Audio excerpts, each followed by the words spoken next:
Today we take a look at Neca's original Series 2 Battle Damage Tech Noir figure.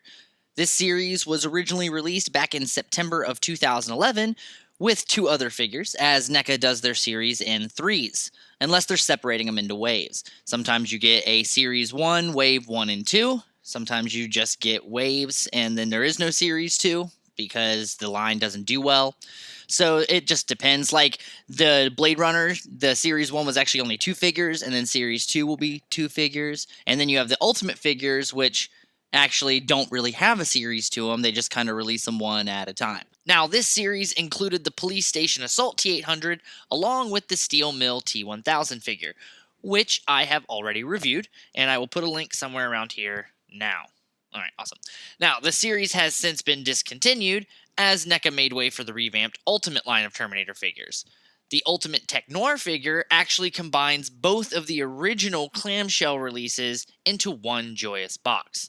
Some collectors differ on preferences, most opting out for the new releases, but as I have said before, I prefer my originals for display, and then I use the Ultimates to get a really intricate pose for photos and video. Obviously, the updated versions have slightly better paint applications and articulation, but there's still glory to be found in the originals. For instance, if you got an early enough run before major mass production, the face paint applications are awesome. The gore pops more than the facial features. If you've ever watched my videos, you know that I am huge on likeness rights. However, classic NECA and McFarlane brought far more blood and gore to their figures. Now that's not to say these companies have pulled away completely, but the more popular they've become, the more they tone things down in certain aspects, hence less blood. Classic clamshell packaging. Two types of collectors, in the box and out of the box. If you're an in the box collector, these are pretty. As you can see here, I like to show everybody this is what it used to be. The Cult Classic line always came like this. You'd hang them on the wall. Pretty sweet. The Ultimate ones are in boxes, but they don't have the spine. I always love the spine on these. It's always been one of my favorite parts. Here's the back. Feel free to pause and read. And the series line over to the right bottom. I don't like to spend too much time on this because everybody knows about the clamshell packaging. What I like to spend time on are accessories, because this one has some awesome ones. It comes with two gloved fists, a gun, and the bloody arm. I will go more in depth with that later. It's very intricate, it's pretty cool, and it's an awesome addition to this figure. Now, with the three gloves, you got the two pounder fists and a gun arm. The pounder fists are closed, you can't do much with them. The gun arm, just an accessory. A closer look you'll see all the way around. There's some really good details clear down to the knuckle. It's got all the little rivets actually painted, the holes in the knuckles. I would have liked to seen some, blood or something maybe worked into one of them. But, we got what we got. You can't do much with them. They're closed. You can't put guns in them, but they just kind of give you a way to get them just standing there all dominant. On this one, you can see there is some paint blotch problems. I don't know if it was like that when I got it. I've had these figures for a couple years. The hands are extremely bendable, which I think are awesome. So that could have also been a factor in losing some paint. But I like the weathering. I think that it matches the jacket. There's no paint differential there. And on here, you'll see the peg. Now, the peg, when you get it, you need to heat it up a little bit. And that's the only way you'll be able to get it to move. Looking at the jacket, I think you should be impressed. Once again, just every rivet painted. It's got a very natural feel to it. The coloring in the light, you can see the arm looked a little bit different, but most of all, spot on. The classic figures, this is where they broke the mold and they started really just delving into the realistic look of clothes. The accessories to the clothes. That's what, like this right here. You see the chain, they go through every little tiny one of these things is different. Moves just like a chain. That's caring right there. And it's accurate to the original one. I guess the best part about it is no matter what angle is a good angle. You get all the angles with it, which is what you want whenever you're doing toy photography or you're just trying to replicate scenes from your favorite movie of all time. And clear down to the shirt, if you look over to the top right here, you'll see the arm's actually gray.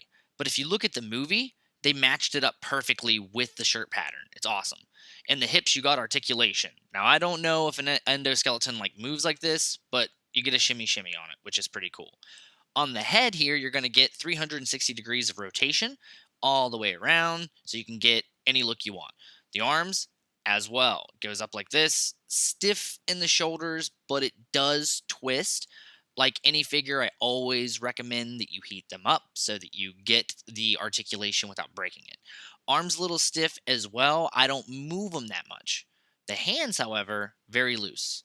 360 degrees of articulation. It goes all the way around, and the hand is bendable, like I said before.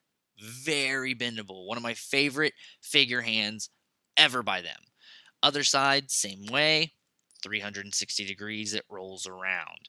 Here is the add-on arm, which you still get articulation with. Once again, heat up the peg, and you can bend it back and forth. And the jacket's a little off-colored on that one. But the arm is awesome. Look at the veins. They go all the way down. Amazing. And here's the part I really don't like. Statue legs. You can't bend. You really can't. You can't bend them. I've covered this many, many times. I like them because the joints don't get worn out because there are none, but the ankles can wear out.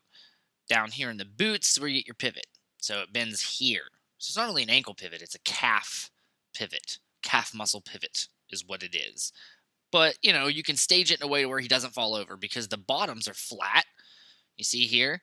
So you get a really nice flat bottom. You got a weathered boot with the little flat toe on it, very film accurate, and a great choice by the design and clothing department for the Tech Noir Terminator to wear throughout the film, even though he stole them off of Punk.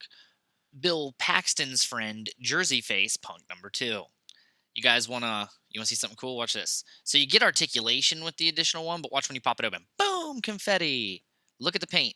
So this is a problem with this figure, but not really a problem because, to be honest, you can just kind of flake that back out, and it's paint that you're not going to see. It's on parts of the figure that you're not going to see because it's going to be hidden down in that little socket right there. See? If you take a closer look at the other peg, you're going to see big paint chips, small paint chips. Doesn't really matter. You're going to have to break the paint away anyway to get articulation of the actual peg. To bend it like this, you have to break the paint. So you got to do it. Just like the other arm. This one, peg is the same way. Break the paint, and then you can actually bend it and get some more articulation. Cool thing here is, look at this. I love that they actually added it so that the lip comes over. It gives it some realism. This is one of my favorite accessories that goes with any figure that I own. It's gory. You can see the endoskeleton down in there, the bendy fingers. Like I said, very good with the articulation. You can get a lot of really good photos, put things in his hand. The veins on the outside, very realistic. I really wish this figure would have came with all the cool stuff the Ultimate one did, but still, I like the rip up here. You see the skin peeled back, the realism. I'm just going to let you look at it and take it in for a moment. Yeah. Yeah, that's a good looking sculpt. I love it, man. And then the other arm pops right back in. You can just twist it, boom. And you still get the articulation. And like I said earlier, jacket's still the same color. You can put the shotgun in this hand, but if you bend it, boom. Very easily it pops off. So you're not going to get a lot of roll around because it's a very smooth ball joint that you have in there. And it pops back and forth. It's easy to put it back in, though. You're just, like I said, once the shotgun goes in the hand and you try to twist it, it's not going to be the easiest. But one of the reasons I like the bendable hand is because it's easy to get the shotgun in. If you guys have any of the Terminator Genesis figures, dear Lord, it's hard to do anything with the guns in Pop's hand or old T-800's hand. Obviously, the best part about all of them is the head sculpt and likeness. I always start with the hair because it's very intricate. However, on this figure, they gave him tips, which is a 90s thing, not an 80s thing, but it's okay. I accept it because it looks cool.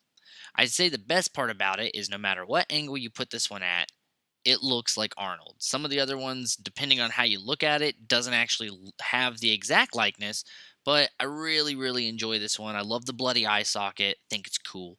And then I like the head switch because you can give him the down head. Boom, look at this.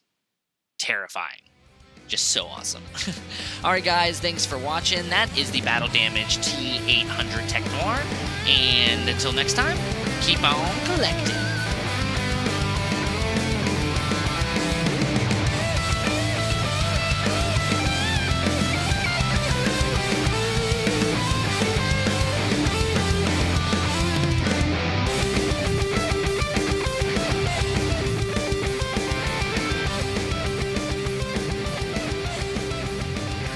in an insane world.